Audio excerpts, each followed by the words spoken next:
What's going on, guys? It's boy Ethan. Hope you're having a great day. Welcome back to another video on the channel. I am in the middle of a Twin River random staircase, but want to make this intro for you. It's Game 7 Bruins today, and checking out Twin River. Gonna play some 1-2, 2-5, see whatever's open, see how the room's like.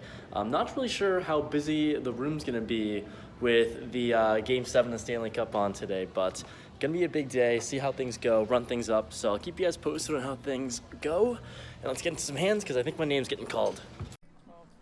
We buy into the must game at 2-5 at Twin and buy in for the max of 500. So this first hand here in middle position, I have ace-10 offsuit. Open it up to $20. An extremely bad and loose player to my direct left. Hey, he's been playing every single hand basically, calls, and the button calls as well. So let's go through ways to a flop. Out of position comes 4-4-8 with two spades out there.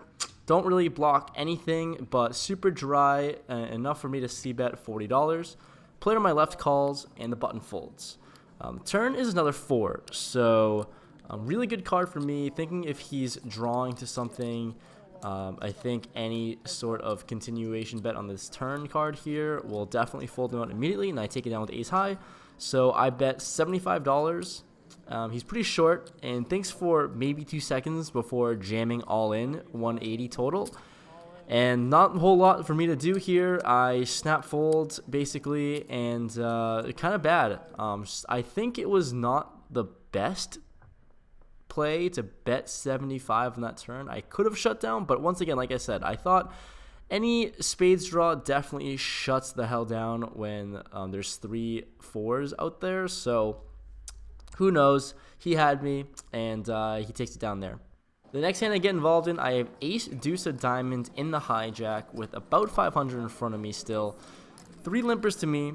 I raise it up on the bigger side to 35 with the dead money in there. The player on my direct left, same person as the last hand, he 3-bets to $90. And for background reference, this is his 3rd time 3-betting in a row pre-flop. So things are getting fishy. I'm not really sure if he's just getting premium hands or just trying to mix things up, but just so you guys know, this is the 3rd straight time in a row 3-betting pre-flop. So he 3-bets to $90. The big blind cold calls, and I decided to just flat when it folds all the way back to me. It's only about 55 more, and there's 200 in the middle basically, so definitely worth a call to see a flop. Flop comes ace queen 7 rainbow.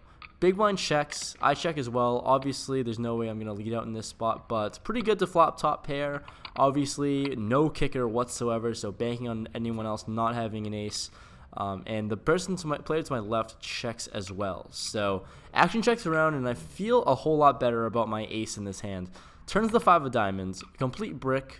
Big blind checks again to me, and I think for a little bit trying to bet for value. What can I get to get calls by pocket kings? Maybe if a player on my left has that, pocket jacks, any queen, king queen, queen jack, stuff like that. So I bet super small targeting hands like that, $55. Player on my left calls, and the big blind calls as well. And when they both call, it's super interesting and weird. I'll be a little bit more cautious on the river simply because I was expecting just one caller. But when both players call, it could be very likely that I'm up against any ace, and obviously any ace is bigger than my ace. So trying to be cautious. And the river is the ace of spades, so an amazing card for me. The big blind checks. Having trips here and having the ace here, I feel so much better about my hand. And also, if someone does have a queen, I can get a lot of value from it. I decided to fire extremely small, just trying to guarantee myself to get value and profit. So I bet $75. Player to my left, tank calls, and the big blind folds.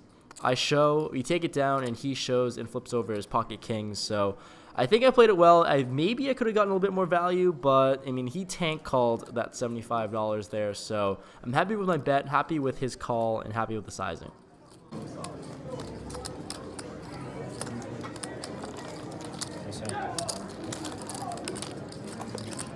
You blew this time. You blew it. You're raising before the flop. You could have all in.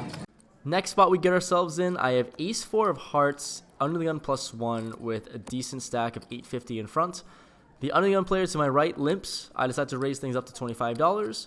Once again, the same player to my left that we've been playing with calls, and the undergun calls. So let's go 3 ways to a flop in middle position here. I wish I was in position, the player to my left, but it is what it is. Flop comes 5, 7, ace, 2 diamonds out there. Once again, flopping top pair on a flush draw board, 2-tone board. So when it checks to me, got to bet for value, charge the max for draws, because I know the player to my left loves drawing here. So I bet $55.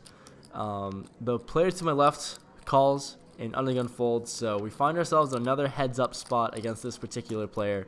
The turn is the 6 of diamonds. Weird, interesting card here, because obviously diamond draws get there, and I am also open-ended.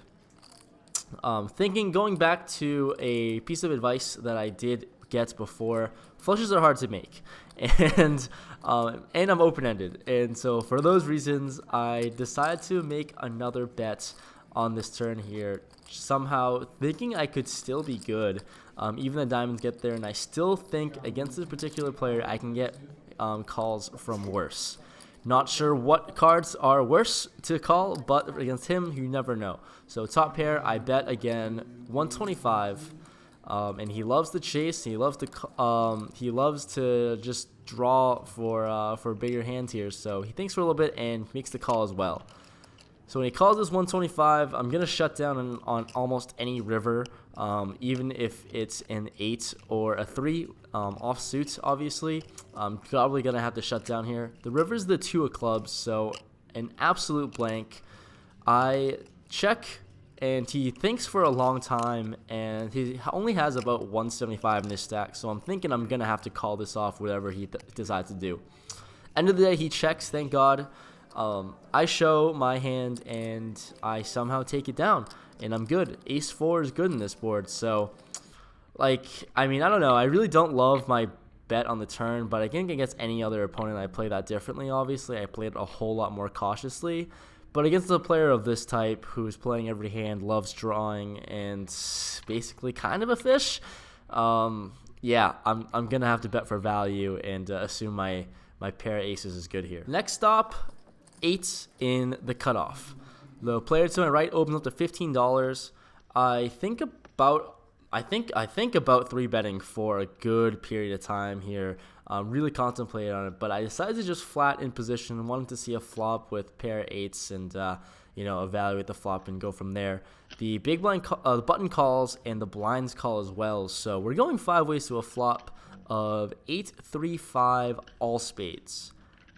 Obviously, an above-average flop for me with flopping top sets, and definitely trying to charge the max when action checks to me on any ace of spades. So I decided to fire pretty big, $60.